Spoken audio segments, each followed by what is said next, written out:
অনেকের মনেই প্রশ্ন, কেন কলকাতা নাইট রাইডার্স মুস্তাফিজুর রহমানকে এত বড় অঙ্কের টাকায় কিনল? এর প্রথম কারণ হল ডেথ ওভারে তার অসাধারণ দক্ষতা। আইপিএলের শেষ 4 ওভারেই মূলত ম্যাচের ভাগ্য নির্ধারিত হয়।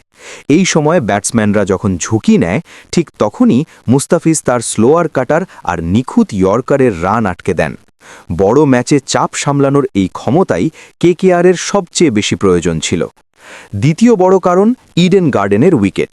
কলকাতার পিচ সাধারণত একটু ধীর এবং কাটার ও ভ্যারিয়েশনের জন্য উপযোগী। মুস্তাফিজের বোলিং স্টাইল এই উইকেটের সঙ্গে একদম মানানসই। কেকেআর জানে নিজেদের মাঠে তাকে ব্যবহার করলে প্রতিপক্ষ ব্যাটসম্যানদের জন্য কাজটা সহজ হবে না।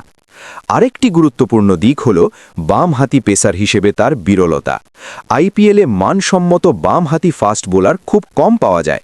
মুস্তাফিজ থাকলে ডানহাতি ব্যাটসম্যানদের জন্য আলাদা লাইন লেংথ তৈরি করা যায়, যা পুরো বোলিং আক্রমণে ভারসাম্য এনে দেয়। এর সঙ্গে যোগ হয়েছে তার অভিজ্ঞতা। মুস্তাফিজ নতুন কেউ নন, আগেও একাধিক আইপিএল দলে খেলে বড় মঞ্চের চাপ কিভাবে সামলাতে হয় তা তিনি জানেন। টাইটেল জয়ের লক্ষ্যে থাকা দলের জন্য এমন ঠান্ডা মাথার খেলোয়াড় খুবই দরকার। সবচেয়ে বড় কথা, কেকেআর মুস্তাফিজকে শুধু একজন বোলার হিসেবে দেখেনি, তারা দেখেছে ম্যাচ ঘুরিয়ে দেওয়ার শক্তি হিসেবে। 2 বা 3 ওভারে ম্যাচের মোড় ঘুরিয়ে দেওয়ার এই ক্ষমতাই তার দাম কয়েক গুণ বাড়িয়ে দিয়েছে। এই কারণেই মুস্তাফিজুর রহমানের জন্য এত বড় অঙ্কের টাকা খরচ করতে এক মুহূর্তেও দ্বিধা করেনি কলকাতা নাইট রাইডার্স।